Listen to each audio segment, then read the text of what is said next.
Assalamualaikum warahmatullahi wabarakatuh. Perkenalkan, nama saya Nurul Ardianti, NIM L1A119088. Saya dari kelas C, jurusan Peternakan, Fakultas Peternakan Universitas Haluoleo. Baik, di sini saya akan menjelaskan sedikit mengenai jurnal yang saya ambil yang berjudul Perbandingan Laju Perkembangan Embrio di nguni.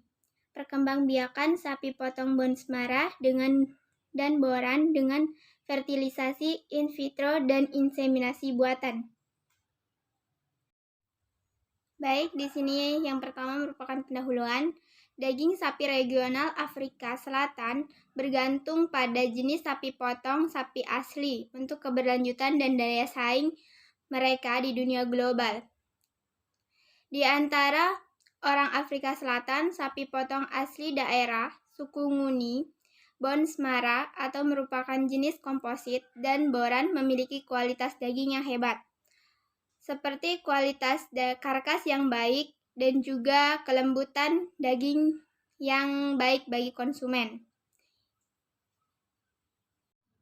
Kemudian selanjutnya efisiensi pemupukan in vivo telah menjadi masalah mendesak yang perlu diselidiki dalam daging sapi keturunan lokal.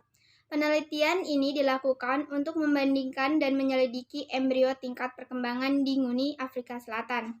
Perkembangbiakan sapi Bonsmara dan boran menggunakan in vivo pemupukan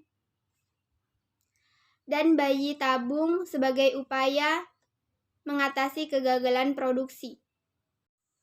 Baik, yang selanjutnya adalah bahan dan metode. Yang pertama itu hewan, yang kedua itu evaluasi karakteristik motilitas sperma, yang ketiga superevolusi dan pemilasan embrio.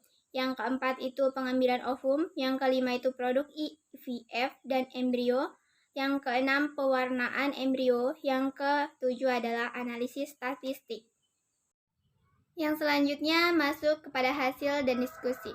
Perlakuan untuk semen beku atau yang dicairkan mengungkapkan sebuah peningkatan motilitas total lebih dari 70% di ketiga keturunan lokal. Ras boran memiliki pengaruh yang signifikan. Motilitas sperma lebih tinggi dibandingkan dengan Bonsmara dan nguni pada perkembangbiakan. Selanjutnya, boran memiliki signifikasi lebih tinggi persentase progresif dan cepat motilitas dibandingkan dengan ras lain. Semakin tinggi motilitas sperma yang diamati pada ras boran tidak bisa menjelaskan interaksi positif antara embrio, metode produksi, dan perkembangbiakan. Sejak itu tidak diamati dalam penelitian dalam metode produksi embrio in vitro. Perbandingan efek berkembang biak pada embrio tahap perkembangan dalam embrio yang diproduksi metode in vivo dan in vitro menunjukkan jumlah 2-4 perkembangan sel. Embrio sangat rendah dengan nomor perbedaan yang signifikan di antara semua perkembangbiakan. Ini adalah studi pertama yang membandingkan embrio yang dihasilkan melalui pembilasan selama in vivo dan fertilisasi in vitro di daging sapi lokal nguni, boran, dan Bonsmara. Baik, yang selanjutnya, ras boran menunjukkan oosit yang lebih tinggi. Pemulihan dibandingkan dengan Bonsmara disertai blaktokista tinggi diproduksi in vivo. Selain itu, ras boran memiliki jumlah yang lebih tinggi dari 8 sel embrio selama in vitro produksi yang tampak memburuk pada tahap blaktokista, sedangkan sebaliknya in vitro lebih baik. Ini bisa menunjukkan jenis barang cenderung memiliki produksi minimal kegagalan dibandingkan dengan ras boran dan nguni. Secara keseluruhan, perkembangan embrio diproduksi secara in vitro lebih rendah di semua ras dibandingkan dengan in vivo. Kemudian lebih lanjutnya, penelitian tersebut menunjukkan bahwa dari air mani individu sapi jantan mungkin berbeda dalam kemampuannya untuk membuahi oosit ke tahap blaktokista. Setelah in vitro dan in vivo metode pemupukan titik secara teoritis, sperma semakin tinggi progresinya, motilitas disertai dengan tingkat yang lebih tinggi dari pemupukan in vitro serta in vivo. Baik, di sini masuk kepada kesimpulan.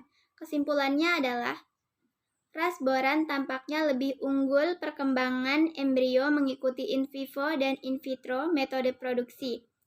Pengamatan ini menunjukkan bahwa perkembangbiakan boran cenderung mengalami kegagalan produksi dibandingkan ras nguni dan Bone Mara, tetapi tidak kebal dari kegagalan tersebut.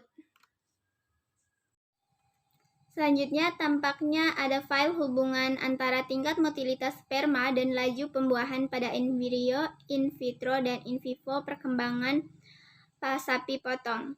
Seperti yang ditunjukkan oleh boran berkembang biak. Kegagalan karena faktor produksi.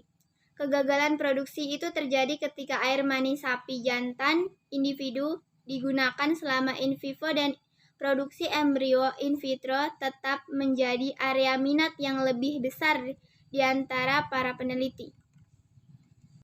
Hanya sekian yang dapat saya sampaikan. Jika ada salah-salah kata dalam penjelasan maupun pengertian jurnal, saya mohon maaf. Akhir kata, wabillahi taufiq wal hidayah. Wassalamualaikum warahmatullahi wabarakatuh.